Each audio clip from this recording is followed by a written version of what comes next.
Mr. Burgess, you have 2 minutes, and our timekeeper will hold up the sign when you've got 1 minute left, 30 seconds, 15 seconds, and then the stop sign. And if you don't stop then, I'll help her get you stopped. Okay. So please go ahead. 2 minutes. Tell us anything you want to tell us about yourself. My name is Mike Burge. I was raised in Sand Springs, graduated high school there. My wife also graduated high school there. Lived there my whole life except for a couple of years that I spent in Vietnam. Came back to Sand Springs, worked at the steel mill for 37 years, left there as an electrician, started my first business in 1976, a photography business. Then from there I got involved with the high school. I've coached high school cross country for 37 years. And 11 years I've done track and field. Raised 3 children in the school system. They're all, my youngest one now is 42. So the kids, 2 of them have moved away to Dallas. One of them is in Ruston, Louisiana, Louisiana Tech. I was elected to the city council in 1996.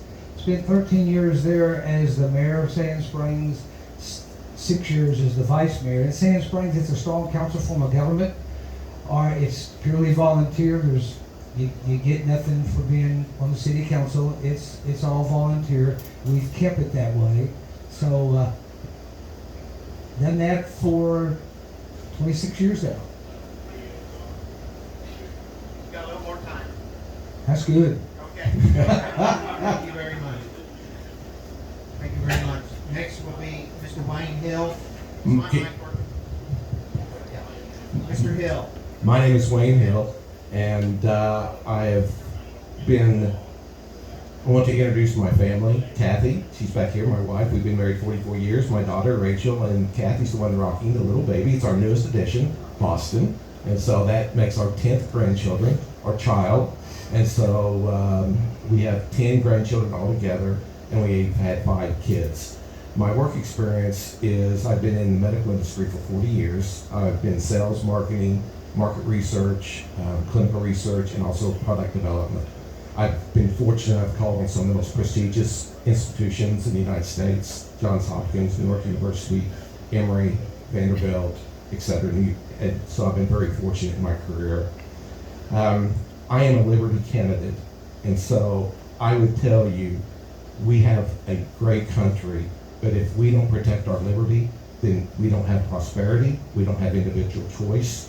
You know, we lose everything if we don't protect liberty. So that is a priority with me. You know, we are applying for a job, all 4 of us. You are our potential employers. Do I have 1 minute? Is that what it is? Okay, so I better hurry up here. So we're going to convey our values, our experience, and also our references this evening. So that's what I'll be conveying to you throughout the evening as time goes on. And now, first of all, also I want to say thank you for coming and participating in the process. We want to thank you all. Okay. Next is Mr. Renfro. You have 2 minutes, sir. Thank you. I'm Gabe Renfro. Grew up in southeastern Oklahoma, down around McAllister. I went to Northeastern State University, got a bachelor's degree there. I've been a nurse for 17 years. I got that degree at Faith Cone. Done cardiology all that time. I decided to do this about 6 years ago. Basically, after my daughter was born, I want to make sure that the state is run well and went for her. Then my son was born, 4 years after that. His name's Monroe. They're not here tonight because they're both at ball practice, so my wife isn't here, Jenny. We've been married for 11 years on Saturday. I'm very excited about that. Never thought I would have done that ever in my life, actually. But she is my daughter and my wife are the reason that I'm doing this, so that things are done well in the state. I appreciate each one of you being here. I've been to your doors multiple times. You're probably tired of seeing my face. And I hate cameras. But it's been real eye-opening for me as an Oklahoman, as an American, and it's just amazing the things that go into this. And I want to thank the members of this VFW for having this and your sacrifice to allow us to do this here. I don't need the rest of it. Okay, you're finished. Yes. I noticed that you're a nurse and your wife's a nurse practitioner. Yes. That means she brings home the bigger paycheck, right? Well, Unless you work more hours. pretty much. Okay. Yeah. All right. I have a niece that's a nurse practitioner, so. All right, Mr. Stires, you're up next. 2 minutes. Yeah, my name is Clay Stairs. Stairs, There I'm we go. sorry. Yeah, Clay Stairs. And let's see, I grew up in Avant, Oklahoma. Some of you may have heard of Shepherd's Fold Ranch before. My mom and dad, Don and Shirley Stairs, started Shepherd's Fold Ranch back in 1972. So I got to grow up on a summer camp. I went to Avant Elementary and then to Skytook High School, and was born and raised here in Osage County, and lived here for a long, long time. After school in Skytook, I did go on to OU, Boomer, and had the great fortune of being able to play football with Barry Switzer back in the day, and which was a wonderful experience. And then after that, I did spend 15 years as a high school science teacher and coach, primarily up in Kansas City. After 15 years of coaching and teaching up in Kansas City, my wife Lisa and I moved back to Oklahoma to take over the leadership of Shepherd's Fold Ranch. And we were there for 10 years, from 2002 until 2012. In 2012, it was time for me to shift again. It was a huge shift from going from classroom teacher to running a nonprofit organization with about almost a $750,000 budget, and then moving into owning my own company. In 2012, we started the Leadership Initiative, which is a business consulting company, and now 10 years later, we're working with about 200 small, local, family-owned businesses all over the country, and helping them grow their businesses. And so I'm honored to be here tonight. Kathy, thank you for the invitation, you and the group with the Osage County GOP. Thank you very much. And you guys, again, just like everybody else, thank you for being here and being a part of the process. Very, very important. Thank you, guys. Okay. We're going to start with Mr. Hill next, and we'll end up with Mr. Birch then after that. So, Mr. Hill, do you have a paid consultant? And if so, what is that person's name? I do not have a paid consultant. I do all of my mailers myself, and then that's it. Mr. Renfro, do you have a paid consultant? And if so, what is his name? Their name? Yes, I do. It's campaign. It's called CAMP. So, Camp Management Productions. Can you give me the name of the person that runs it or assigned to you? Brian Bayless. Okay. And Mr. Stairs? You got it? Yes, Yeah, that's okay. right. Clay Yeah. Stairs, all right. Yeah, I do have a campaign consultant. It's Holly Gerard with Ascend Action. And Mr. Birch, do you have a campaign consultant? Yes, Hunter White with Schooner Strategies. What's the name? Hunter White. Hunter White, okay. Okay, I wanna tell you how much I appreciate all of you guys, the way you fill these out. You all have a little bit worse handwriting than mine, but not much, okay? So, as we were talking, Cecilia and I were talking, guys just don't have good handwriting most of the time, so, No, I some of type these it. are gonna be a little hard, and I may have gone over all of them already, but I may have to ask you, what you're saying. So we're gonna start with Mr. Renfro. The question is, how would you work to keep state government as small as possible? And you say by decreasing politics, Policies over. private companies, and citizens. Can you explain that a little bit more? So, the policies that run the state should be minimalistic over the businesses that we run, so that the revenue that those businesses make, there's not a lot of oversight over it. Okay, That's pretty much it. okay? Okay. You're next. Am I next? Okay, very good. Yeah, let's see, the question that you've asked is, how would I work to keep the state government as small as possible? Yes. I think being a business owner for the past 10 years, I've found that it's always, if you want to be streamlined to function at your best, you've got to be, number one, you have to be efficient, and number two, you have to be accountable. Without efficiency and accountability, all that will happen is things will expand, problems will expand, meetings will expand, spending will expand, and everything will expand except for revenues. And so efficiency and accountability. That's kind of the plaque that I want to carry around the Capitol with me is efficiency and accountability.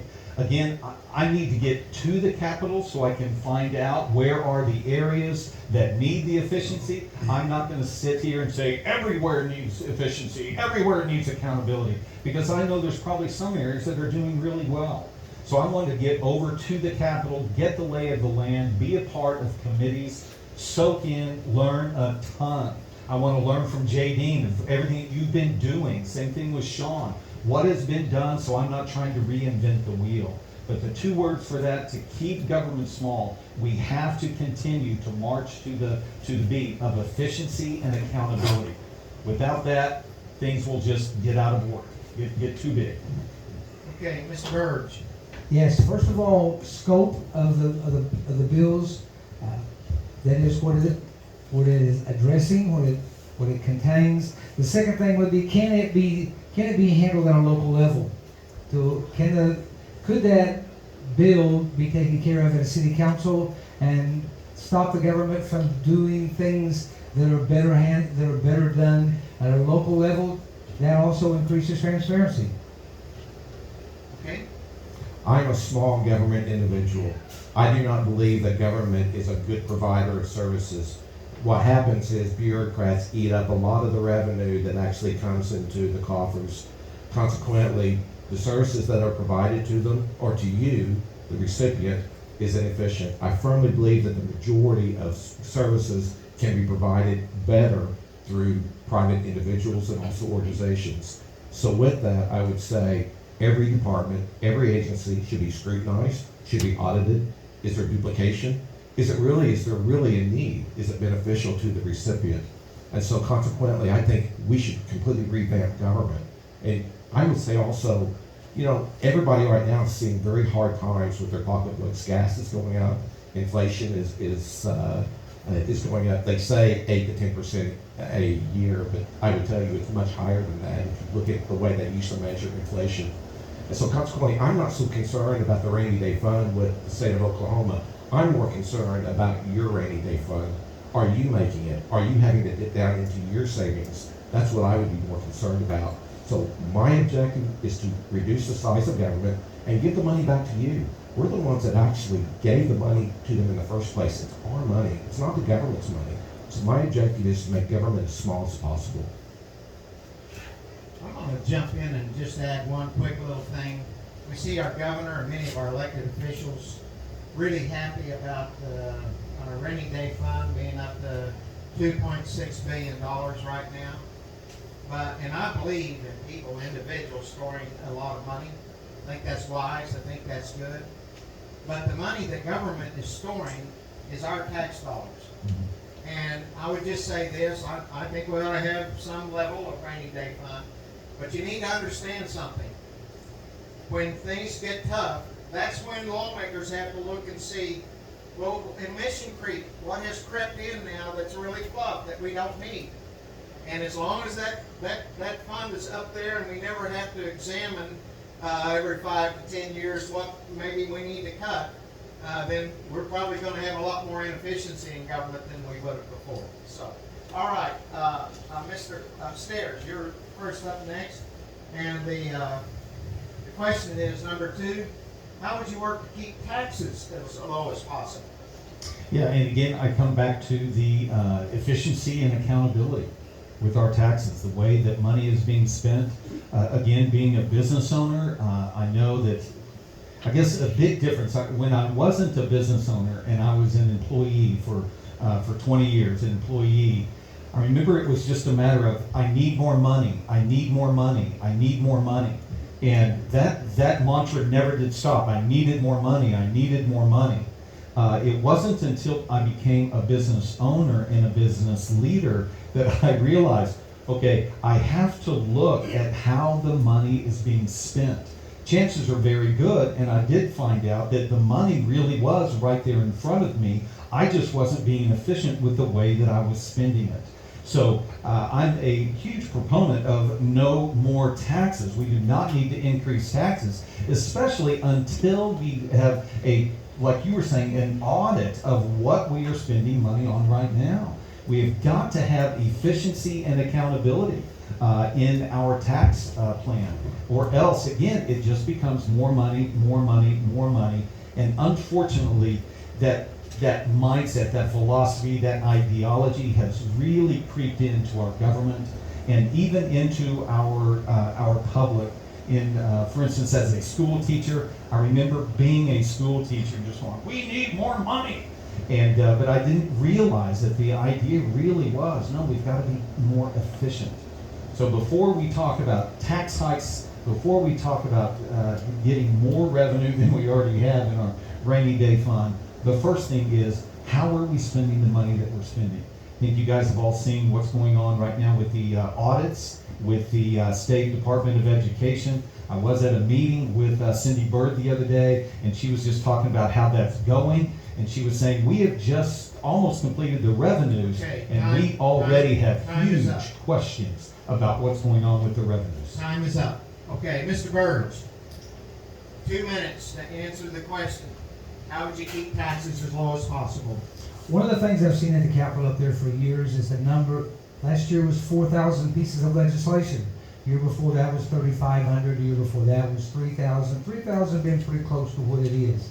2 states close to us do not legislate every year. They only legislate every other year. The off year, they spend time looking at the agencies. That's where we start looking where the money's going. In city government, we know we have 3 workshops every year before we get to the budget to educate our city councilmen about how the budget works, where the money's going. City councilmen know where the money goes in the budget. The Capitol, I guess because we call them legislators, they figure that's all we're supposed to do. We don't need 3,000 pieces of legislation every year. We need to take a look at the way the government operates and get the legislators. What we need is less legislation and more leadership. Okay.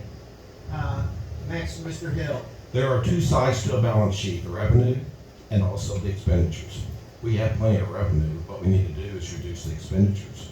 And so consequently, what I said previously is if you audit every single agency and department and you find inefficiencies, you find whether it is a beneficial or a useful service to the citizens of Oklahoma, then you're going to cut government. One thing about government, once it starts a program, an agency, it never stops. It gets bigger and bigger and bigger. Ronald Reagan said, government is not the solution. Government's the problem.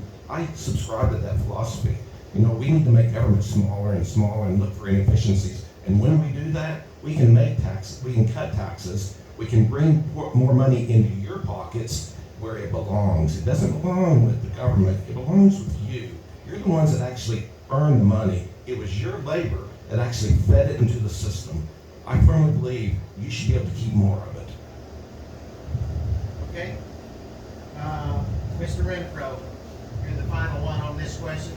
So it's hard. What would you do to keep taxes as low as possible? It's hard being the final person on this question because accountability to the agencies that are spending the funds is key, and making sure that the number of bills that are run at the state are proper for us. It doesn't make sense to run 3,000 pieces of legislation every year, every time, and then not know where the money's going. But the accountability is key to that. Okay. Gentlemen, if you want to, we're gonna skip to number 12 next, because it's related to the one we just talked about there. We'll start with you, Mr. Burge, first. And number 12 says, what, if anything, is the difference in Oklahoma between a tax and a fee? Let me take this a little bit further. When we passed State Question 640, 1990-91, what it said is you cannot raise taxes in the state of Oklahoma. The legislature cannot without a 75% supermajority, or it goes to a vote of the people. But we did not require that same standard for fees. We left fees at a simple majority only. So what, in your understanding, is the difference between a tax and a fee? The fee is, you pretty much almost answered that yourself. A tax is voted on, but a fee is done statutorily. Fees can be done without being voted on. Okay?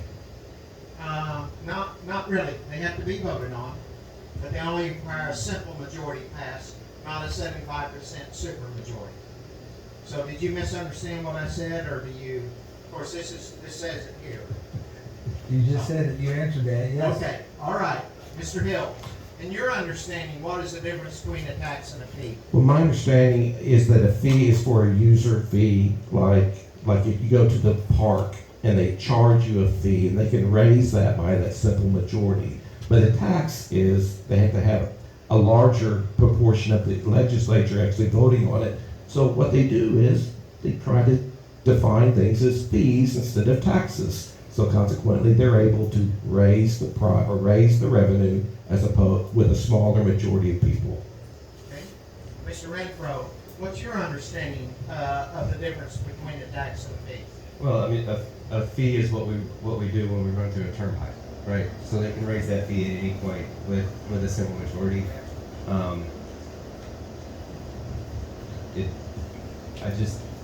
That is the definition. It's that a fee is anything that can be raised with a simple majority. Okay. Okay. Mr. Stairs, would you like to define the difference between the two? Yeah, well, it would seem that I'm gonna move this. Please. Is that okay? Is there somebody that can help move this? Because I keep seeing it out of the corner of my eye. I keep like ducking. I'm being attacked by the blood. Thank you. It's pistol out of his. There we go. Okay, You want good this deal. stand? Thank you, Mark. Appreciate it. Yeah, unfortunately, it sounds like many, not all, but many of our legislators at the Capitol don't see a difference between the tax and the fee. And so call it one thing, call it another. When you run to the limit of one, let's just move to the other so that we can get more money. And so. Okay. Well, I was actually involved in the passage or the crafting of the state question 640, coming up with the 75% supermajority. I was a zone. I had about 5 counties under my responsibility to try to get that and state question 639 passed at the same time. We failed because we didn't legally define the difference between a fee and a tax. I'm going to give you the classical definition of the difference. A fee is revenue collected off of a particular activity. And all that revenue collected must go back into the support of or regulation of that activity. A tax can be revenue collected off of the same activity, but once it's collected, government can use it for anything they want. That's the difference between the two. And here's why it's important, because it was never defined. We have seen a corruption of that understanding many times. For example, when Mary Fallon was governor, we had a little problem with not enough driver's license examiners. So you'd go to get your driver's license, and you might have to sit there all day, and you didn't get an examiner, so you'd have to come back and do it again the next day and the next day. So the solution to that was to almost double the cost of our license, driver's license, and then that revenue collected from that increased price would go to hire more driver's license examiners. Well, it passed with a simple majority. Unfortunately, they only used 10% of that for more driver's license examiners. The other 90 cents they corrupted and spent for all kinds of other things. And so there have been many lawmakers, because our state Supreme Court's been all over the issue, many lawmakers have tried to pass legislation that would define every revenue stream out there with label. This is a fee, this is a tax, this is a tax. And leadership will never allow that, has never allowed that to be heard, because they don't want the flexibility taken away from them. Many of the things that they call fees are actually taxes, and they're passed unconstitutionally. So that's that. And so I hope you all understand that, whoever's elected. because we need to get those revenue streams defined at some point in time. Next, we're going to start with Mr. Hill next, and we'll go back to number 3. What is your first consideration before voting on a bill? First of all, is it constitutional? And I would also look at, is it a defined role of the federal government, or is it a defined role of the state government? Our U.S. Constitution, Article 1, Section 8, gives the federal government, Congress, 18 enumerated powers. Is it defined within that scope, or is it more of in the scope of the 10th Amendment state's authority? And so you have to define, is something constitutional, and is it appropriate? Secondly, also, is it beneficial for the citizen? But my first consideration is it constitutional? And whose authority does it fall under? Mr. Renfro, 2 minutes. So, is it right for the state? Is it right for the citizens? Is it right for the district? That's pretty much it. Okay. Mr. Stairs. Yes, sir. I have 4 filters that every decision as I'm reading a bill, before I'm making a decision, before I'm voting, I want to make sure that I have taken that bill, I've read it, number 1. I've actually read the bill. And number 2, I want to take it through a filter. Number 1, is it constitutional? Just like Wayne said, is it constitutional? Does it follow? Does it stay within the boundaries of our Constitution? Another filter that I will have is it biblical? Does it follow biblical principles? Whether you're a believer or not, biblical principles work. Yes. And so let's keep them between the boundaries of biblical principles. Number 3, I know also, it's got to be simple. For humans to be able to digest it and actually work toward it in a sustainable manner, it's got to be simple. And then finally, number 4, does it make sense? Unfortunately, there's just so many decisions that seem to be made that you guys can probably know what I'm talking about, where you're just going, that doesn't make sense. What's going on? So those would be the initial filters that I would want to go through with every bill before I vote. I want to read it, and I want to take it through those filters to make sure that it fits into one of those categories. Okay. Mr. Burge. Constitutionality most definitely is important. The next thing that I look at, can it be handled at the local level? So many times at the Capitol, there's things brought up there that could be, the people, special interests bring up, that could be handled by the local government. Constitutionality, could it be handled at a local level? That's not necessary to be done by the state legislators. Are you suggesting that not every problem should be that the state government should try to solve every problem? I stand corrected. Yeah, okay. I just asked if you were standing. Let me throw one more out to you, because you're gonna have a lot of lobbyists come and talk to you. And lobbyists aren't evil necessarily, but they're coming with one perspective. And I would suggest that after you hear that lobbyist and that perspective on a difficult decision that you don't already understand, you seek out another opinion, the opposing opinion, and from seeking both of those out, that'll make you a better lawmaker in decisions that you make. Mr. Renfro, you're first on the next one. This says, what do you feel are the pros and cons of school vouchers? Well, the first pro is that not every kid is a square peg that needs to be shoved in a square hole. Each child learns at a different rate in a different way. I believe that you should be able to tailor your child's education in the way that you want, whether that is a at-home school or a private school, a Christian school, a public school. It doesn't matter. I also believe that it is the parent's choice to tailor that. That I grew up probably needing a little more close education than I received, that I had to figure out on my own. I think it's a good idea to do that. The con would be that, yes, it does take money away from public schools, but do those public schools need to be getting that money for children that they're not actually educating? Okay. So I didn't write these. These were written by members of the Osage County, members of the party here. And so I'm going to add one thing for all of you on this. Do you believe that state revenues should follow the student through the parent? Yes, sir. Okay, all right. Mr. Stairs. Yes, sir. Same question to you. What do you feel the pros and cons are of vouchers? Okay, man, this is a very hot question right now and very difficult answer because on the one hand, if we don't do something to change what we're doing in education, then we're going to keep getting the outcomes that we have. And our ranking in education is not good. And the quality of education that our children is getting is not the highest. It's not what we want from our children. So something has to change. And I think number one, the pros of the voucher, again, the way the voucher bill was written, this latest one, I'm not a fan of. I'm not a fan of that program. I want to be very clear on that.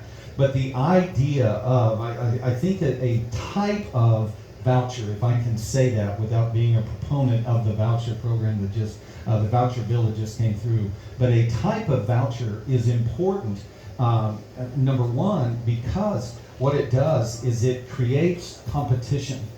And competition in our society here in America is a good thing.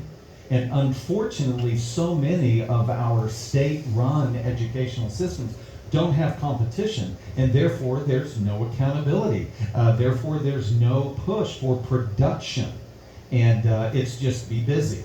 And so that's one pro, is that it creates competition. Another pro that I see is it keeps the parents from having to pay twice for education. Their taxes are going toward education. Do they have to pay twice? That's something I'd like to have a conversation about. And then the cons of it is, again, with the system that we've had in place for so long, it's gonna be changed. And that's gonna be hard. It's gonna be really hard, and it's gonna take strong leadership that is familiar with leading through change. Okay, time is up. Mr. Burge, same question to you. What are the pros and cons of school vouchers? Competition is a good thing, only if it's a level playing field, and it's not right now. Public education, they have the compliance. We have in Sand Springs our assistant school superintendent. All she does, one of the highest paid persons in the organization, all she does is compliance. So we have to. There is also no oversight to the vouchers. One of the things I've always believed is it takes a city to raise a child, a village to raise a child. I believe it says. I think that Hillary Clinton said it did. Pardon? Hillary Clinton said it did. So I'm not joking. I believe that besides the fact that education is an opportunity, it's also a responsibility for us. Not just my kids. I've been working in the school system for 37 years, long after my kids are gone, and continually working to build character in young people. All of us need to be involved in the school system and to see what needs to be done and to help do it. It's not their education, it's not their public education, it's the public's education. Yeah. Okay, Mr. Hill. So my wife, Kathy, is a school teacher, 7th grade teacher in Owasso. She teaches English and literature. She was teacher of the year, by the way, this last year. I had to get that in. But I'm a firm believer in parental choice. No one's going to make a better decision for their child than a parent. You know, the vouchers are a two-edged sword. First of all, you know, the money should follow the child wherever they're educated. And I would say it costs $10,000 per child in Oklahoma for the public schools to educate a child. In a private school, it's $7,000. So private schools are very competitive. But the problem is, there's more people that can't afford it. So consequently, if we allow them to have some of their money back, and we do that through a series of mechanisms, either through educational vouchers, or through educational spending accounts, or through tax deductions, So there's a myriad of different avenues that we can actually use in order, 1 minute, in order to actually let the parents keep the money so they can spend on their children. The two-edged sword is we don't want government to regulate like homeschooling. There's a large group of homeschoolers that meet over here at First Baptist Church. I went in there one Friday and spent the day with them, asking them, do you want vouchers? 90% of them said, no, we don't want vouchers because we don't want the government regulating us. So, that's the two-edged sword. How do we actually allow them to fund their child's education, especially with I'm going to get a little bit on in the fringes here. We have males, transgenders that are going into female bathrooms, Stillwater, Tulsa, etc. What about the 13-year-old girl who doesn't want to have that experience, but her mother, works at Walmart. She can't afford to send her child to a private school. What do we do for her? We have to give her an option. And Time is up. That old clock, I'll tell you, that timekeeper, I'll tell you what, she gives She's no good. grace. I told her I'd help her stop you, so. Let me just say something here. I'll never call myself an expert on this, but I've been an education researcher for 30 years now, and I can speak educationese with the best of the educators. And I would recommend 2 books to read if you want to understand how America's educational system went from the top of the world to where it is today, about number 30, and many third world countries have a better system than we do now. And if you want to understand how that happened, the first book written, 1983 or 4, was NEA Trojan Horse in American Education by Samuel L. Blumenfeld. The second book, which was an update of that book in 2015, by Sam Blumenfeld and Alex Newman, and shortly after this book was published, Sam died. He was in his 90s. It's called Crimes of the Educators. If you want to understand how the progressives gain control of our school system, turn our kids into a bunch of little socialists, read those books. They're very important for you to read and understand. So, okay, next question here. We're going to start with Mr. Stairs, and the next one is, which if any organizations have endorsed you? Go ahead and tell us which ones have done so. Yeah, can I get a clarification on the organizations and endorsed? Well, they endorsed your candidacy. Okay. They're supporting you. They say they would like their members to consider voting for you. Sure. Or to vote. Yeah, I have the Oklahoma Bankers Association Okay. that has backed me. Also, the Osage Nation has backed me. Those are the 2 primary organizations. Okay. And next we'll come to Mr. Burge. No. None? Okay. Next, Mr. Hill. the Oklahoma Second Amendment Association has endorsed me. Oklahoma Health and Parental Rights has endorsed me. OCPAC has endorsed Well, let me. me correct that. They have not. Who, OPAC? Okay. OPAC has not yet. Yeah. Oh, okay, Bob. Yeah. Okay, Shane Jett told me. Okay, I apologize. That's not correct. That's all right. All right, I apologize. I received an email. My apologies. Okay. I stand Well, corrected. if they did, I'm not aware of it yet. Well, Shane Jett told. We're the ones that are vetting the candidates. So. Senator Jett did email me. Okay, I apologize. And then there was one more. I think you listed. Ecclesia of Oklahoma has endorsed me as well. Yeah. And Nathan Dom, Nathan Dom, Senator Nathan Dom, Dr. Everett Piper. Dr. Everett Piper. Yes, they've all Are endorsed me. these Yes. organizations or Well, individuals? There's individuals. yeah. Okay. Yeah. High profile individuals and organizations. Yeah. So if you got some high profile, we'll go back through it again because it didn't take long. You have some high profile people that have endorsed you. Sure. Okay, I'm Gabe sorry. hadn't talked. Gabe, That's okay. No. It's Gabe. okay. I have the Oklahoma Public Employees Association, the Fraternal Order of Police, and the Tulsa Firefighters Association. Okay, which FOP? Here locally The or? state FOP. Okay, state FOP, okay. Sorry. Good. So, do you wanna go back through and name a prominent individual? Do you guys want to? Do we need to do that? Or? I'm okay. I've already done it, so. All right, fine. Yeah. All right. My wife is endorsing me. Well, you know, Right there. I pretty much. And I'm I still pretty working on my much daughter. figured that. I'm still working on my daughter, but I think I can get Claire behind me. You know, you take her shopping here pretty soon. Now we're back to efficiency and accountability Yes, we are. here, Charlie. Yeah. Understanding how families work, Yeah. right? Okay, number 6. What would you do to control the federal government overreach on issues including pandemic mandates, our right to bear arms, abortion restrictions, and illegal immigrants sent to our state? Now, we're not talking about the ones that governor Stitt invited to our state. Yeah. All right, go ahead. Who's first? Who's going? Oh, I'm sorry. I think I went first last night. Okay, so, Mr. Byrd. All right. Thank you. When you come to state governments controlling the federal government, it's pretty challenging. There are some things we could do to check the people that come into our state, whether they are legally here. We would have to do their employment, check their papers, their identification. And as far as the pandemic goes, we just pretty much have to decide to do it our way and not the way we're being dictated to by the federal government.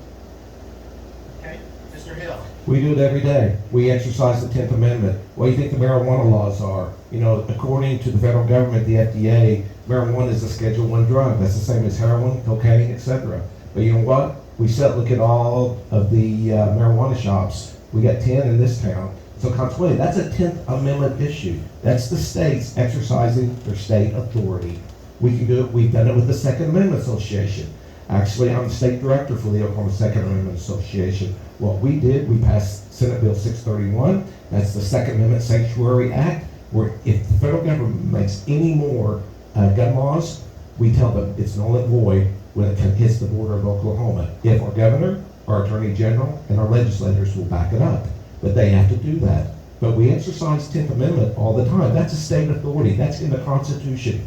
We need to learn how to exercise that more and more and more. And tell the federal government whenever they're stepping outside the bounds of the Constitution, their 18 enumerated powers, we say, no, go pound sand.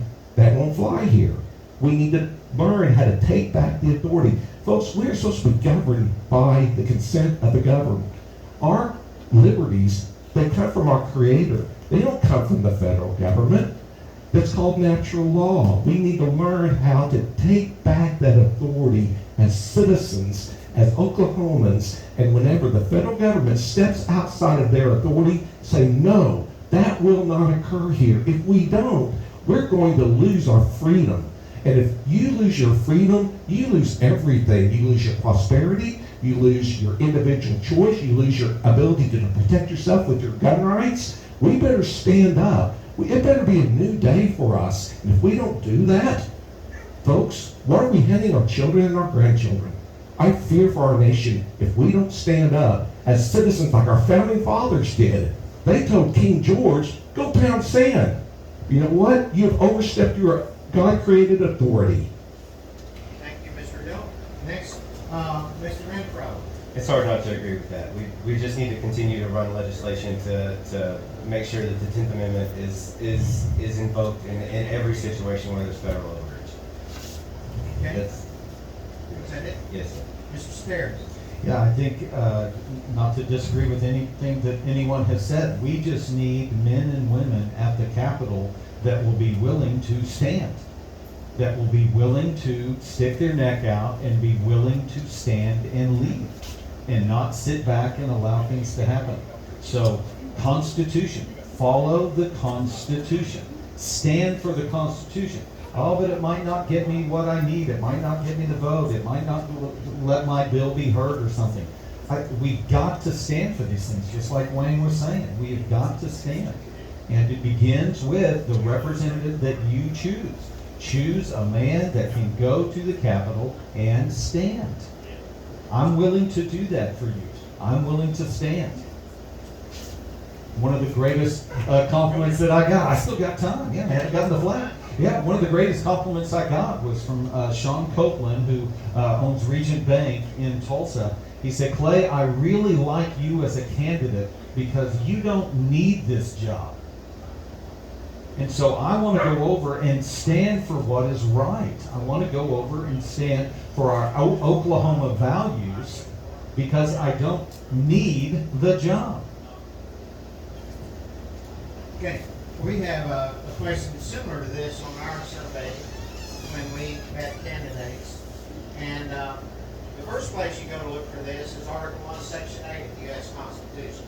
The 9th and 10th Amendments reinforce Article 1, Section 8. And in that, it describes or defines the 18 things that the federal government is their responsibility. And those 18 things, 17 or 18 is argued sometimes. But those are what have supremacy over anything we put in our Constitution or anything law that we pass. But if it's not covered by those 18 things or subsequent amendments to the Constitution, it's clear. It's left up to the states and the people. And so, a few years ago, the citizens of Oklahoma voted to amend our Constitution to define marriage between one man and one woman at the same time. And then the Oberfield decision comes down from the Supreme Court, and they said, no, marriage can be between 2 men, 2 women, polyamory, 6 and 6 or 5 or whatever it might be, and dogs, cats, little children, adults, and things like that. And so ultimately, they had no authority. You can't find it anywhere in the Constitution or any of the amendments where they have the authority to address that. The same goes with Roe v. Wade. And so what we're talking about is nullification. And that's where the state legislature, you see, in Washington, you won't find anybody there that thinks that their powers are limited today. So if the proper relationship of federalism is to ever be restored, it's going to have to come from the states. And the Speaker of the House understands this. I'm afraid Senator Treat, who is President Pro Tem, does not. Okay, next question. Start with Mr. Hill first. And the question is, regarding, what would you do to control the federal government overreach on issues including, next one, number 7. Regarding the donors to your campaign today, how many of them are considered PACs? How many are based outside the district? And who are the top 3 donors' names and what amounts did they give? So I have no PACs that have contributed to my campaign. All my donors are individuals that have given me individually. I would say about 40% of them are outside of the district, but primarily it's individuals that believe in my candidacy. But first of all, I've not taken any money from any PACs, period. Let me say this. So whenever a PAC gives you money, you are obligated, not obligated, but who brings you to the dance, you're obligated to dance with. So they're going to have a lot of influence over you. So I would just say that PAC money can be very influential in politics, and it can be very dangerous. So I've chosen not to take any. All right. Let's see. Next is Yeah. Mr. Renfro. So I've received money from 4 PACs. 3 of those are from legislators that are currently in the House. The majority of my money comes outside of the district, just because I've gotten the majority of my money from friends and families that don't live in the district. The top 3 donors, I have a buddy, his name's Sean Larkin. He and his wife gave me a full check. My best friend is Chris Kennedy. He gave me a full That's check. $5,900. Yes, sir. Yeah. Okay. Yeah, so you guys know him as Sticks. So I'm good friends with Sticks. 2,900, I think. No, it's a husband. Okay, husband. Yeah. And then I got money from Marathon PAC. I got a $5,000 check. Is that Marathon Oil? No, Okay. So no, it's just a PAC. okay. All right. Conservative PAC. And I don't think we got who your top 3 Yes. donors were. Yeah, I apologize. It was Greg Weiner, and he gave me $1,000. And then I had Bill Parks, who gave me $500, and then someone gave me $700. Bud Beeston gave me $700. Oh, and I also Sherry Hamilton they gave me $1,000 also. So you gave us top 4. Yes, sir. I did. And then, I don't think we got this from you either, did we? Mike hadn't talked yet. Huh? Mike hadn't. Mike had it Oh, covered. okay, yeah, all right, I got it, I've got you here. Thank you, help keep me straight here. Okay, I'm here and for then, you. what, all right, so you're next then? I am. Yeah. Yes. Go ahead. Like Wayne, I have not taken any money from any PACs. All of my money has come from close friends and family members. About 25% of the donations that I've received have come from outside of our district. And let's see, probably my biggest donor has been the Osage Nation at $2,900. Robin Smith gave $2,500, and I've had a number of $1,000 givers. Okay. All right, and then Mr. Bird, you're the final one on this one. Here. I have taken no money from PACs. Only one person that's donated to me has been outside the district, and the top 3 donors right now are Mark Wentz, and he's the one that said he gave me $1,500. He's the one that's outside the district. Mary Eubanks, $1,000, and Monty Box, $500. Okay. How many of you gentlemen know who Jason Murphy is? Former state representative Murphy. He's the one that really got. He's the one that really got it started, as far as not taking any money from a special interest PAC or a principal of a special interest PAC that hired a lobbyist, and that he would take a contribution from a general interest PAC. We didn't really have any one particular agenda, which is OPAC. So he did take money from them. He's helping the candidate right now, won't take any money at all from PAC. We'll take her endorsement, but no money at all. So that's just something to consider. And boy, I sure wish we had control over people we gave to, but we've never tried to exercise that openly. So, but we do build relationships with them. So, okay. So how does a guy go about getting some money from one PAC? Well, Pardon me, I forgot you guys were here. What's a guy like me? You got Here's a how it guy works. like you. Here's how it works. Because you have a Democrat opponent, we will not vet anyone here until after the nominee is decided. Uh-huh. Then we will vet you. Okay. And if we approve of you, then you'll be eligible for a contribution, our endorsement and a contribution. Good deal. So, and that's something Bob hadn't learned yet, okay? No to So. self. And that's technically when most of the tax revenue. Yeah. Yeah. Yeah. What we're learning. Okay, and we started with, I got lost on it. Who did we start with last time? Is that Wayne? Okay, Wayne now, first? Yeah, so yeah. Dave, we're going Yes, sir. next with you, and the question is, prior to running for District 66 State Representative, what have you done as a volunteer or elected official to protect or expand the rights of citizens in Oklahoma? Please name the organizations, the years served, and what you have accomplished. So the only thing that I've actually helped with is a few legislators run their candidacies. I've never done anything outside of that. Well, now you've listed here. No, Oh, you no, listed, yeah. okay. Okay, There you go. all right, Mr. Stairs. Yes, sir. As far as the question being asked here, what have I done to as an elected official to protect or expand the rights of citizens? As a volunteer or elected official. Mhm. Yeah, so I would, I was on the Avant School Board for 3 years, Okay, and in that. service. Exactly. You weren't paid anything. Was not paid a thing, yes.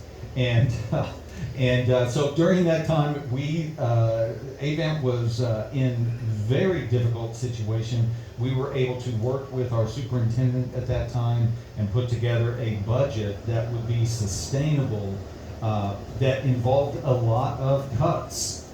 It was very unfortunate, very difficult, but we had to have those cuts in so the budget could be sustainable. We had that thing worked out to 4 years into the future. We were going to have to make these cuts this year, these cuts this next year, and so on. And but it put Avant, a shrinking school district, it put Avant into a position where they could actually function into the future. And so I was very proud of that effort and had a good time doing that. And that's your major volunteer? That would be my major Okay. volunteer to do the expanding the rights of citizens in Oklahoma. Okay. Yes. All A right. lot of other volunteer experience, a lot of other leadership experience, Yeah. but not necessarily focused on that. Now we're going to the high-paid former city councilman and really high-paid mayor of Yeah. Sand Springs. What have you done, Mr. Burke? Yeah, as mayor, I received a 6-digit income. The only problem was there's all zeros. A couple of times they offered me another zero, but I never took them. You gotta stand for something. I have been on Indian Nations Congress of Governments, their legislative committee. I've been on it since 1998. I've chaired it for the last 15 years. Because of that, when I was the president of the mayors of Oklahoma for OML, I started going up there a little early for their legislative meeting and they gave me a seat. So I've probably been on that one 13 years. We spent every year, CTAG sets up an agenda. We usually keep it to 1 or 2 initiate subjects, and then we do a lot of oppose and a lot of monitor. We've done more opposition, 3,000 bills. What we usually spend a lot more time doing than we have in the past, both organizations, is finding bills that were bad for cities, that encumbered the operation of cities, which encumbered your freedoms. And we fought to stop those bills, to kill them, to keep them from being harder. 3,000 pieces of legislation at the Capitol, less than 11% becomes laws, and some of those are poorly written, and some of them are just bad laws. So we spend a lot more time killing bills up there than we did doing initiating anything. The initiate was usually 2 or 3. Okay, Mr. Hill. I've been involved in volunteerism for 35 years. I started out volunteering for Men Crisis Pregnancy Center, where I would go around to churches and also help gain support for the Crisis Pregnancy Center, also doing fundraisers for them. Then I eventually became a board of directors member, and I also was involved in GOP politics, Tulsa County, Rogers County, and now Osage County. I'm the GOP county chairman. I am working with Oklahoma Liberty Watch in order to actually verify voter integrity here in Osage County. We're actually canvassing the county, making sure that the voter rolls are correct, and let me say up front, they're not correct. We found a lot of discrepancies. I'm also the Oklahoma Second Amendment State Chapter Director. I've set up 55 county chapters. I've been with them for 10 years. In those chapters, those 55 county chapters that I've set up, we have monthly meetings. We actually inform the public and the public and the general public of current liberty and also gun legislation to advance pro-gun legislation. We interact with legislators and also law enforcement in order to develop a relationship with them to advance gun legislation. And by the way, Oklahoma Second Amendment Association is the state's leading Second Amendment lobbying group and advocacy group protecting your rights. So I've been protecting your gun rights for 10 years. We've helped advance over 130 pro-gun bills. And let me say this about our Constitution in Oklahoma. It's called the Self-Defense Act. We have a terrible Constitution when it comes to the Second Amendment. It pretty much says that it gives all the verbiage of the Second Amendment, but then it says, but the legislature can regulate our guns. We're trying to change that. We want to actually make it where the state legislators, it's Second Amendment verbiage, where we have firm Second Amendment rights. Because again, I want to state, our liberties come from our Creator, not from government. Time? Thank you, sir. Okay, next question, we're going to number 9 on the back page here. And we're going to start with Mr. Stairs, I'm sorry. Number 9, what process and procedures would you propose to help ensure that every legal vote and no illegal vote is counted? What processes, procedures would you propose to help ensure that every legal vote and no illegal vote is counted? Well, first of all, I think that we want to keep our voter verification laws in place here in Oklahoma. going to vote, we have to have a voter verification card, or you have to have a photo ID when you go to vote. We need to keep that in place and not allow any more infringement and not allow any more, you have those or, and have a whole list of different things that you could bring. So that would be number one. Also, I think it's very important to Wayne's comment just a moment ago. We have got to do an audit on our voter registration list. I mean, I'm thinking, you know, we can put a man, as my dad would say, we could put a man on the moon. We should be able to audit our voter list so that we don't have so many people that have deceased, that have moved. I don't know about you guys, but when we're going to knock on doors, it's like, okay, who lives here now? And I know that the list that we are getting is coming from voter lists. So this should not be that difficult for us to do that. So that would be something that I would want to look at. You know, it seems like it'd be simple. I want to look at that and be able to take care of that problem. So we could update those lists so when people move, when people pass, that those things would be updated on our list. Those would be huge for us right now. So keep the laws that we have in place right now, follow them and stand for them. And number two, let's do some auditing on our list that we have.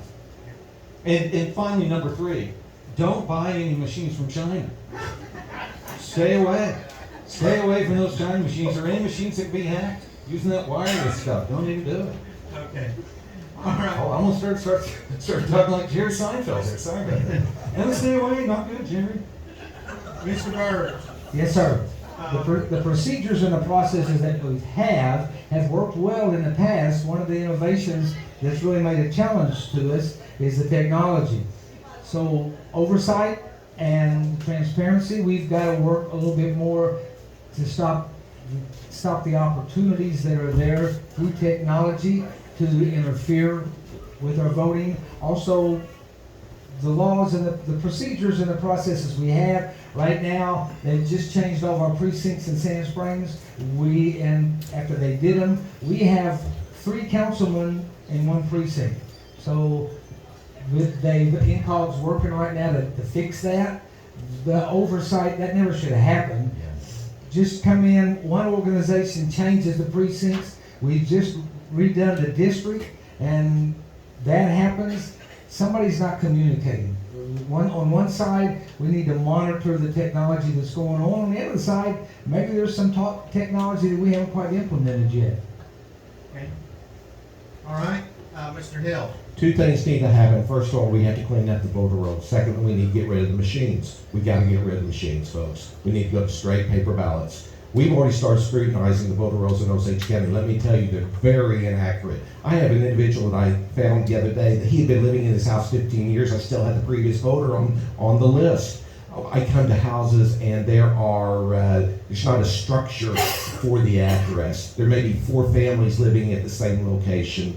Folks, the voter rolls are terrible. The election secretary gets paid a bonus based on the number of individuals that's actually on the voter rolls. That needs to change. We've already started doing that in Osage County. We've partnered with Oklahoma Liberty Watch. They've already started canvassing Osage County. We have found people that said they voted in person, but they, on the list, it says they sent in a paper ballot. So they're, Absentee. pardon? Absentee. Absentee ballot, yes. So they're not accurate. I'm not accusing anyone of anything. What I am saying, it sets up the opportunity for fraud. We cannot even have an opportunity for fraud. It must be cleaned up. We've already started working on it in Osage County. Gabe. Same question for you, sir. Same answer. No. We literally, yeah, being the 4th guy up here sucks. Auditing the voter rolls, like they said, we've all probably been to the house that's not there. Everybody up here, it's literally an app. We look at it. All of a sudden, you pull up to the house. There's 5 names at that house. There's nobody that lives there. The house has probably been gone for 4 years. So auditing each county, so Tulsa County and Osage County and the district, is key to make sure that those rolls are clean. But yeah. Okay. I might just throw something out here. We did pass a law this year, JD, you know that. And I think it's a pretty good law. It's not huge, but it's a pretty good law, and it says that if a person moves out of the state of Oklahoma and gets a driver's license in another state, then I'm assuming that state notifies Oklahoma they no longer have a driver's license here, and your name is dropped off of the voter rolls when that occurs. So that's not the only way that there was a cleanup, but that was a good move. There are several things that we can do to make our elections more secure. Before the Democrats left, before they lost control, they made a few changes. So do you know what a poll watcher used to be in Oklahoma? It was somebody that sat in where the voting was going on, and they observed the voting to make sure there was no cheating inside that precinct level. Democrats changed the definition of a poll watcher. You can no longer sit in there, no one can sit in there and observe. You have to stand outside the building and do exit polling. That is not a poll watcher. Another thing that they did is used to, the only people that could get absentee ballots are people that were not going to be located in their precinct during the 12 hours that precinct was going to be open on a voting day. They changed that to people can get a absentee ballot, anybody that wants one, for any reason, which really caused the number of absentee ballots to go up. Well, it's convenient, I understand that. We probably ought to consider going back to that. And then another thing that I would suggest, probably some of the biggest cheating in Oklahoma can occur in nursing homes, where either a manager or an owner will request ballots for many of their clients in their nursing home. And who's to say that they get those ballots in, they fill them out themselves, they get some friendly, notaries to notarize those, and then they send it back in. I think one of the things that could be done is we get 90 people, that's 30 teams of 3, and the week before the election, a team of 3 goes to a nursing home and they set up a polling place for half a day in the nursing home, and any registered voters in that nursing home can come up and vote in person. That afternoon they go to a different nursing home, and in 5 days you could probably cover every nursing home, VA hospital and things like that in the state of Oklahoma. And that would eliminate an awful lot of that cheating that goes on there. And then the final thing I would suggest is you give each political party an opportunity, as soon as the election's over, they can choose any of the 20, they can choose 20 precincts anywhere in the state that they want a recount done in that precinct to see, because the recounts are done on the paper ballots, to see if there's a difference between what the paper ballots say and what the machine printed out. And I think those would be good things that could be done. So if you get elected, you might keep those in mind, because there are people that have decided their vote doesn't count anymore because they think there's cheating, and you really can't have good self-government if you can't have confidence in the voting process. And it's really important to do that. So, all right, next. We're going with Mr. Burge first, or did we start with him? We started. No, we're going with Mr. Burge first. I thought you were deciding. Yeah, well, I get lost. I'm sorry. I got Dad to keep me straight. He's really bad. So number 10, what are the top issues that have arisen as a result of State Question 788, legalizing medical marijuana, and how would you address them?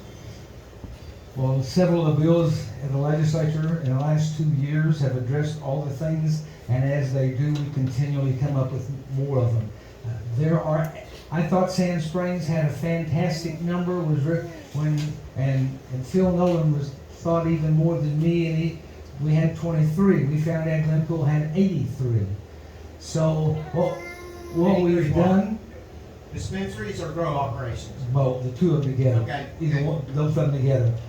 So what we're doing now, one of the things that we have done and the municipalities can do is a definition of what a school is, because we have, if you have a VOTEC, that's not by the state's definition of a school. We took that on as called it a school, defined it as a school, so that made it less space that they can put them in. We did a city ordinance, and that's what it's going to take most of us to do. Is by city ordinances, we put a city ordinance in that two of them could be within 1,000 feet of each other. That lessened them.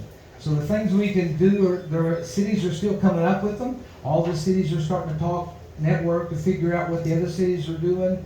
Glenpool's talked to us about what we're doing. They're just everything we can think of to make less of them there and regulate. And the next thing is to regulate them.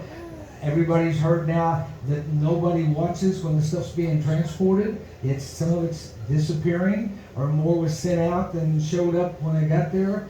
So we need some oversight in the transportation and how it's being kept track of. Mr. Hill. Yeah, so this was passed by citizens ballot petitions. Consequently, when it was written really loosely. So consequently, there will be an abundance of problems that have occurred. First of all, pardon? To favor the advocates of it. Yes, exactly. And so the Chinese own a lot of the land.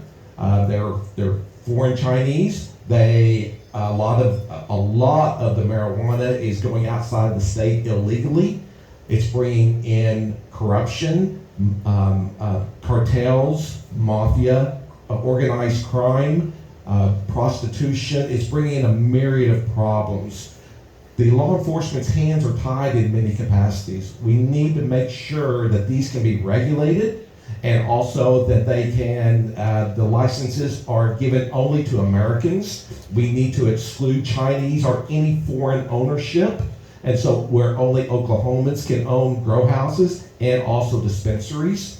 But then we need to give law enforcement the authority to close down these illegal operations, and also inspectors. We only have, I think, 6 inspectors statewide in order to regulate, I don't know how many, or a grow house is 1,500. I mean, they just can't get around to all of them. Consequently, we have a myriad of problems, and it's bringing in a corrupt element into the state. We gotta clean this up, folks. Okay, Gabe? Yes, sir. You're next, sir. So it's hard not to agree with Wayne, because we do need to untie the law enforcement's hands to allow them to do their job. But we also need to allow the businesses that are legal to do their business. We also need to make sure that the product that those people are producing is right. So we need to increase the testing of the product to make sure that it's going to the patients that there are no heavy metals in that product. And that just takes legislation. So. Okay, Mr. Stairs. Yes, I would say there's 4 primary big issues that have come up. First one has already been mentioned, is that when the bill was passed, we were way behind the game when this bill got passed. And it took off really quickly, and we were behind with regulation, we were behind with boundaries around that. So, as Mike was saying, we are playing catch up, and we've got to catch up fast.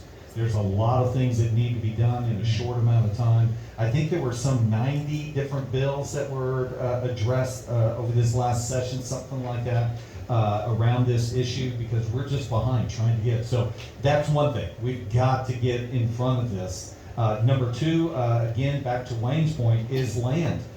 So much land is being bought up by foreign investors now, and coming into Oklahoma and offering people the amount of money that they are offering, you can't say no to this. And so I'm very much a fan of coming in and regulating who can own this land here in Oklahoma. Number 3 is, again, the crime issue that has increased, and it's putting more pressure on an already overwhelmed law enforcement.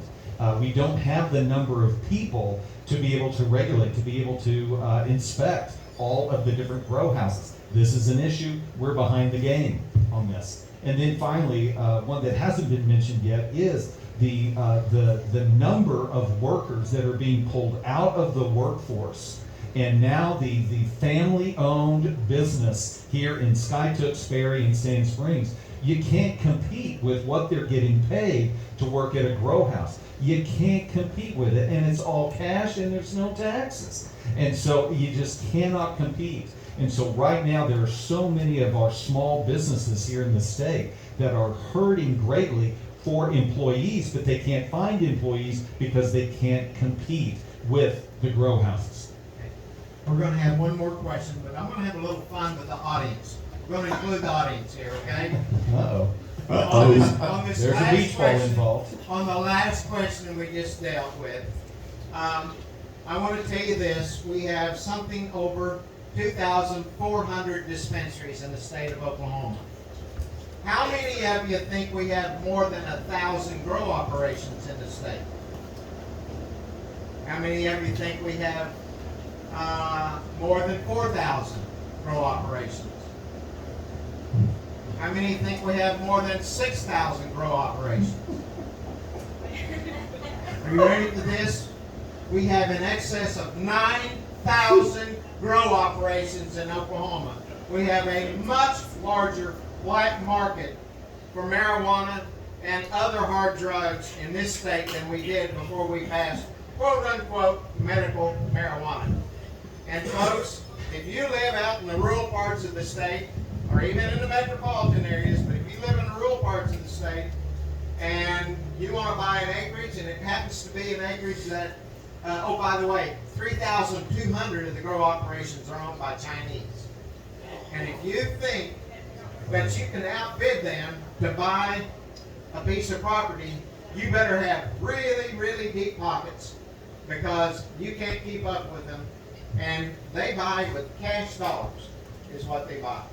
And it is dangerous for law enforcement to even try to go on many of those properties. Many of them have armed guards and things like this. So it's a serious problem. One thing I'd like to see in a solution to this is we'd have county options as to whether or not counties would allow grow operations in their own county. Some type of legislation. I've got some ideas on that, so whoever wins on that. Last question here. Well, whoever wins is going to be the lawmaker, but they're going to need the support of all of the people here. Because I'm telling you, right now, what's happened, the cost of having a grow operation is getting ready to go up a lot. And the state's going to receive enormous revenue for that. Much of that will go for the regulation of it.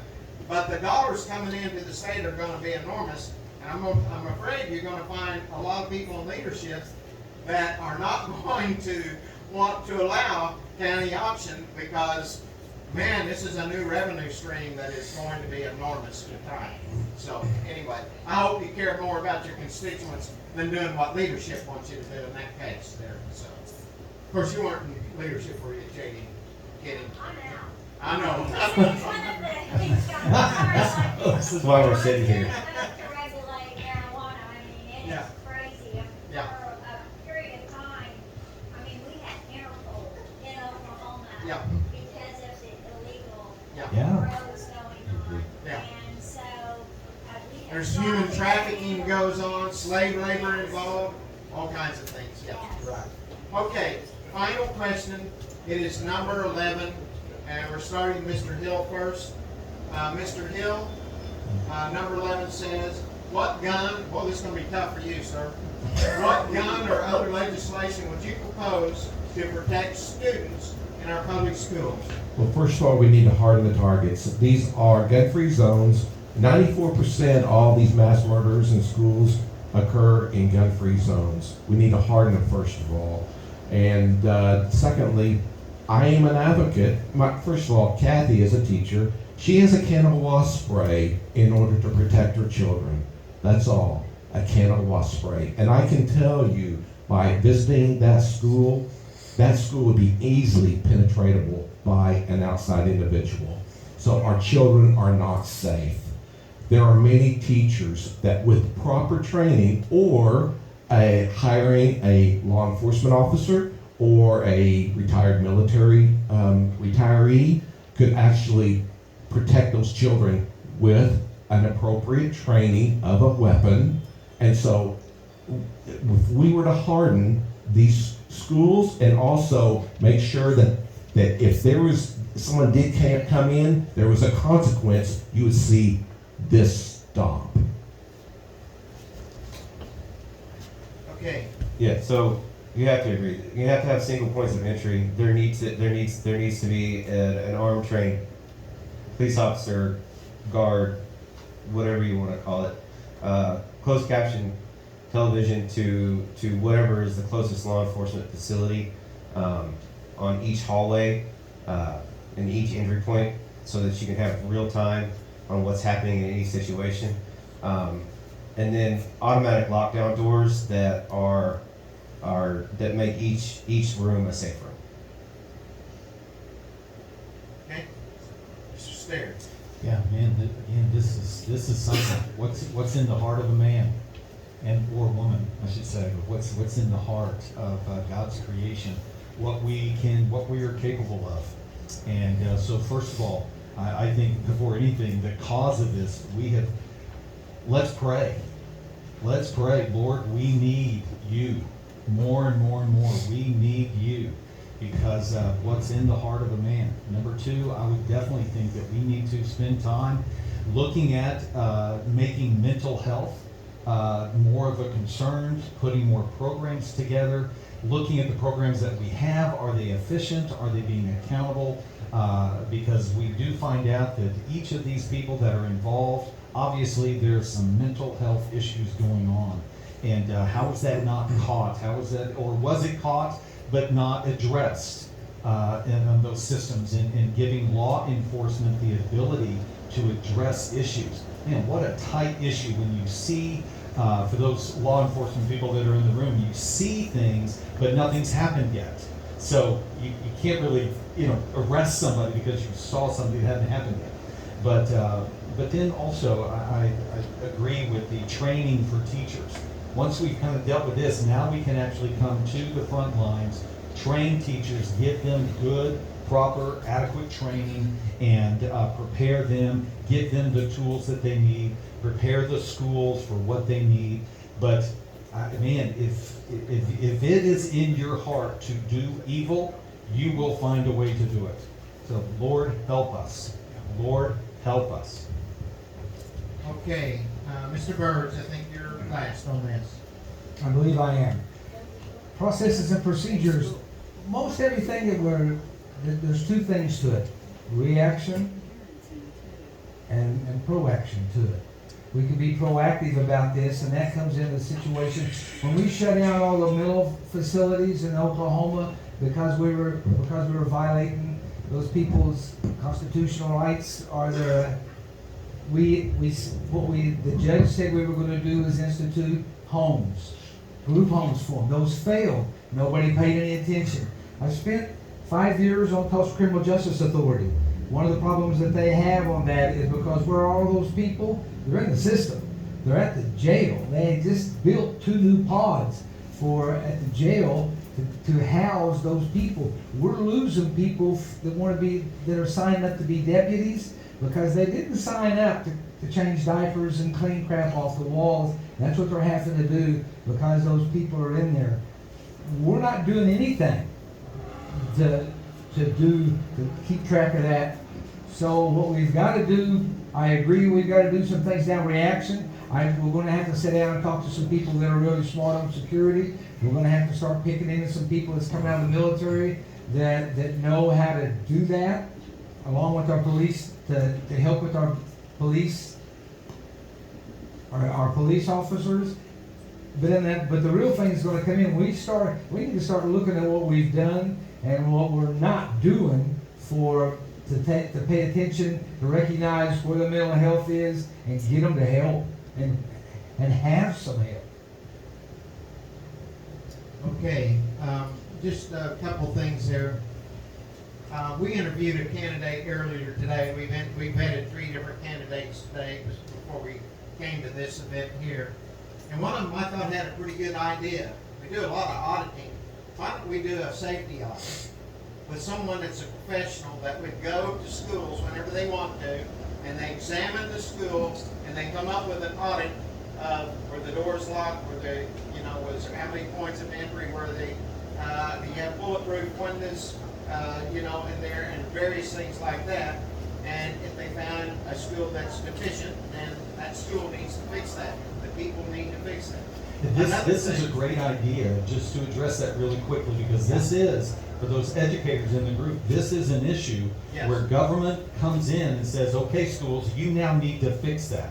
We're not gonna give you any money, Yeah. we're not gonna allow you to hire anyone else, you just need to take one of your coaches that's also teaching and driving a school bus, and you need to spend time now doing all of this safety check, and here are your 27 hours of paperwork that you need to do. So I personally don't have a problem with that, but these unfunded mandates that we could bring to the educators is not helpful. Kathy, she's not in the room anymore, but she probably knows. I remember even when I was a school teacher, the unfunded mandates, oh, well, we'll just let the teachers do it. We cannot continue to do that.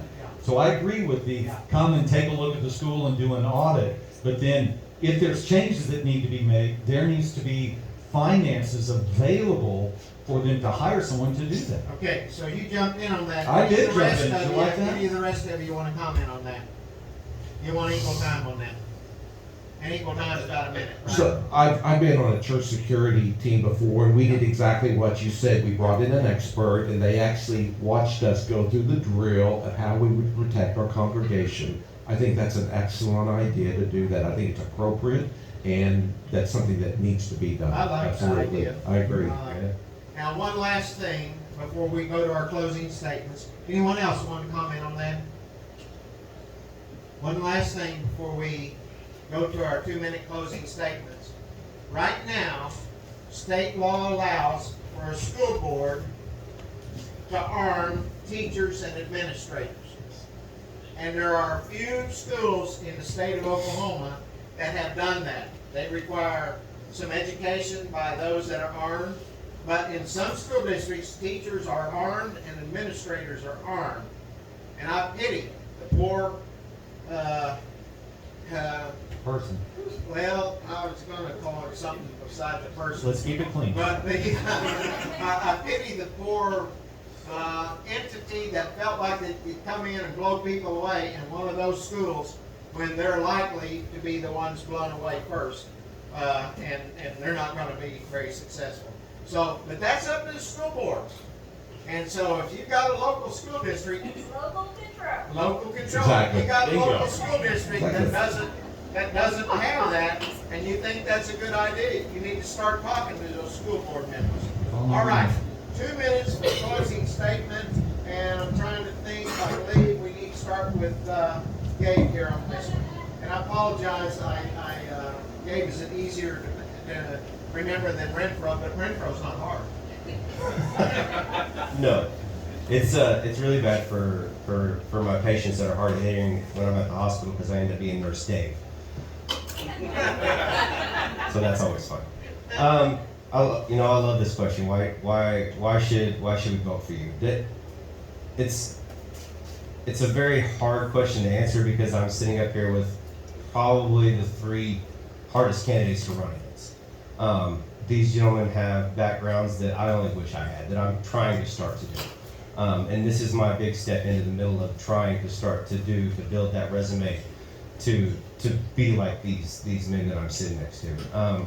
The only thing that I can tell you is that when I get there, I will literally work as hard as I possibly can and lean on these gentlemen, people like Jadine, the members in the district, the people of Osage County and Tulsa County, so that I can get the job done that needs to be done at the state level. And I'm a short, sweet kind of guy. I'm not gonna talk a lot. It's just the way I'm built. See, I got a minute out. Can I have your minute? Yes. Divvy it amongst yourselves, but Don't you do it. don't you do it? She might say, no, don't do it. But I really appreciate everybody's time. It's been a huge step for me to do this, and I feel privileged to stand up here and sit up here with these guys. Mr. Stairs, you're next. 2 minutes. Yes, Voting statement. and I want to echo that. Thank you guys so much for being here. You've been sitting here for an hour and a half, listening to us talk and everything. Thank you very much for being part of this process. I think as you found tonight, the answers that we have for these questions, they're all pretty much Republican, conservative answers. So it kind of comes down to what sets us apart. And I agree with Gabe. I've gotten to know these guys. I like these guys. They're wonderful men. One of the things that I feel that sets me apart is my level of leadership over the last 30 years. Having not only having one business, but having multiple businesses, being a business leader that has multiple employees as well, not just owning a job, but owning a business that has employees, having to make those hard decisions with budgets, with cutting salaries and things like that. These are decisions that are going to have to be made over in the Capitol, and I've been in those seats. I've been sitting across the table from people and having to tell them what we're going to do with your job moving forward. I know the shift, J.D., you probably think back on this, but your shift from where you were and then you went to the Capitol. And it's like, whoa, having to learn this whole new thing. You guys, I've done that shift 4 different times now in my life. I'm comfortable with shifting and redefining while at the same time holding on to my foundational principles of who I am. So I'm looking forward to going to the Capitol. I'm not concerned with being able to go over and not know what to do. I will figure it out. I will learn. I will lead, just like I have done throughout the last 30 years. And finally, just my experience with owning businesses, also coaching hundreds of businesses, as well as running ministry, as well as being a classroom educator, classroom teacher. These are unique experiences that I've had and skills that I've had Your time moving is up, forward. sir. Thank you very much. And we need to get a clock on you. Yeah, I know. That's what needs to happen, huh? There we go. Yeah. I organized and hosted. You need to deduct points from him right there for that There we statement. go. I did one of these in my my new Senate district Tuesday night, and one candidate didn't show up. So I brought a chair from him. His last name is Green, and I got a green tie, and I put it on the chair. And every once in a while, when Don Spencer will be asking questions, or Liza Greavy, or other people, I jump over into his chair and answer questions for him. I think you saw that. I did, I watched And, it, yeah. He better be awfully happy. He ought to be, well, if he doesn't like it, he should have been there. And he could have answered for himself, because I thought it was some doozy You got 30 position seconds. for him. Yeah, the best responses. Thank you. Is that the stop sign? Yeah, up that's there? a stop sign. So first of all, I want to thank all of you for being here tonight. So no empty chair. Yeah. We couldn't sit. That's fine. That's fine. I spent 26 years in government, in communities. I spent most of that time up at the Capitol looking at the system, backing up J.D., telling her when she comes back here, looking at what the reading legislation and telling her where the ones are, how bad it is for municipalities. I also have had, when I first started going up there several years ago, it was a whole lot different when the Democrats were in leadership. I've seen it change. I've seen a lot of things not change. Some of the people that are up there right now are doing the same thing that was being done before. So the party doesn't really make any difference on some of that stuff, what they're doing. It may look a little different, but it's basically the same thing. What I learned through both of the Florida fixes and 2025 and the second vision was working together. We have to. We've got to stop this stuff of fighting up there. We got to work together, all of us do, to get these things fixed.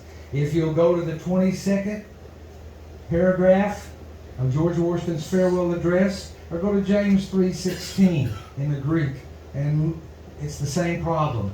We've got to take that. George Washington said he wanted to warn us of 12 things. One of them was the baneful effects of the spirit of party. We got to work together. These problems are all of ours.